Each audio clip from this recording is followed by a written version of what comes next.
Rapat paripurna DPR secara resmi mengesahkan Undang-Undang tentang Perlindungan Data Pribadi pada Selasa 20 September 2022 lalu di Gedung Nusantara II Parlemen Senayan, Jakarta. Menteri Komunikasi dan Informatika atau Menkominfo Johnny G. Plate mengatakan disahkannya RUU PDP menandai era baru dalam tata kelola data pribadi masyarakat, khususnya di ranah digital. Ditemui saat usai sidang paripurna di Gedung Parlemen Senayan, Jakarta terkait pengesahan RUU Perlindungan Data Pribadi menjadi Undang-Undang Perlindungan Data Pribadi. Menteri Komunikasi dan Informatika Johnny G. Plate mengatakan pihaknya akan terus menjalankan fungsi pengawasan setelah Undang-Undang Perlindungan Data Pribadi dinyatakan sah. Pemerintah dalam hal ini Kominfo akan melaksanakan pengawasan terhadap penyelenggaraan tata kelola data pribadi di segenap penyelenggaraan sistem elektronik atau PSE.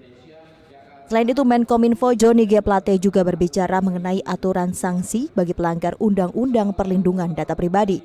Johnny G. Plate menyebut bagi pelanggar Undang-Undang Perlindungan Data dapat diproses hukum sesuai berdasarkan tingkat kesalahan. RUU PDP ini mengatur hak-hak pemilik data pribadi dan mengatur sanksi-sanksi bagi penyelenggara sistem elektronik atas tata kelola data pribadi yang diproses dalam sistem mereka masing-masing. Itu RUU PDP ini mengaturnya.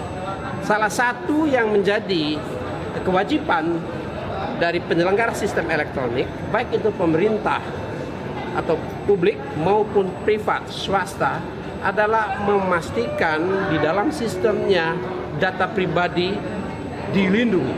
Ini kewajiban. Kewajiban data pribadi. Untuk itu, pemerintah dalam ini Kominfo akan melaksanakan pengawasannya terhadap penyelenggaraan tata kelola data pribadi di segenap penyelenggara sistem elektronik. Apa yang dilihat di situ? Apabila terjadi insiden data pribadi, kebocoran data pribadi breach, maka yang akan dilakukan compliance, pemeriksaan terhadap penyelenggara data pribadi, apakah mereka telah melaksanakan compliance sesuai Undang-Undang PDP. Jika tidak, maka mereka diberikan berbagai jenis sanksi sebagaimana yang diatur dalam Undang-Undang PDP.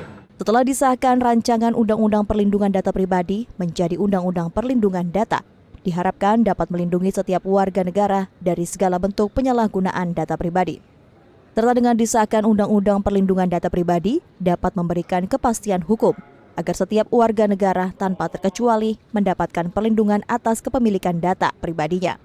Dengan demikian, tidak ada lagi tangisan rakyat akibat pinjaman online yang tidak mereka minta ataupun doxing yang meresahkan warga. Dari Jakarta, Dio Malau, Nusantara TV melaporkan. Wakil Presiden Kiai Haji Ma'ruf Amin menerima Ketua International Union of Muslim Scholars (IUMS) Salim Segaf Al-Jufri di kantor Wakil Presiden. Wapres berharap sebagai ketua organisasi yang menaungi 88 negara tersebut, Salim Segaf Al-Jufri dapat menjadi jembatan apabila terdapat perbedaan pendapat di antara anggota ulama. Mengawali pertemuan, Wapres menyampaikan selamat atas terpilihnya Salim Segaf Al-Jufri sebagai Ketua IUMS, serta memberikan arahan dan masukan yang dapat dijadikan rujukan dalam memimpin organisasi internasional tersebut. Wapres juga mengapresiasi adanya organisasi yang menjadi wadah bertemunya para cendekiawan dunia itu.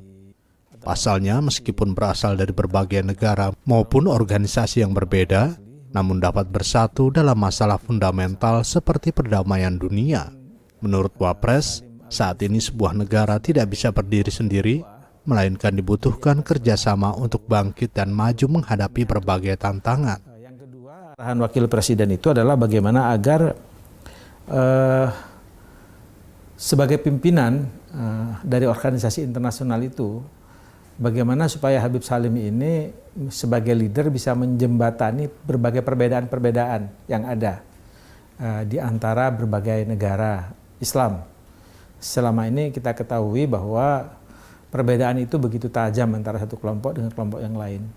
Dan perbedaan ini bukan soal perbedaan faham agama saja, tapi biasanya juga dilatar belakangi oleh perkembangan politik. Satu contoh misalnya, ya antara negara di Arab Teluk aja dan Arab Saudi dan sekitarnya itu kan tidak satu itu. Itu bukan karena semata-mata faham agama, tapi ada latar belakang politik yang kuat. Nah, disinilah Wapres berharap agar Bapak Habib Salim Segaf Al-Jufri itu bisa memberikan peran jembatan supaya istilahnya itu islahu dzatil bain gitu kan, menjadi pelopor untuk menyatukan antara satu kelompok yang dengan yang lain yang berbeda, dan itu memang inti dari salah satu inti dari ajaran Islam.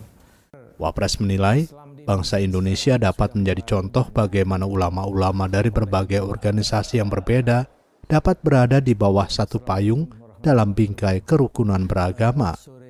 Sejalan dengan Wapres, Salim Segaf menyampaikan bahwa salah satu tantangan yang dihadapi dalam menjalankan organisasi ini adalah ketika bagaimana harus berperan dalam mendamaikan perselisihan yang terjadi dan bangsa Indonesia dianggap mampu menyatukan perbedaan.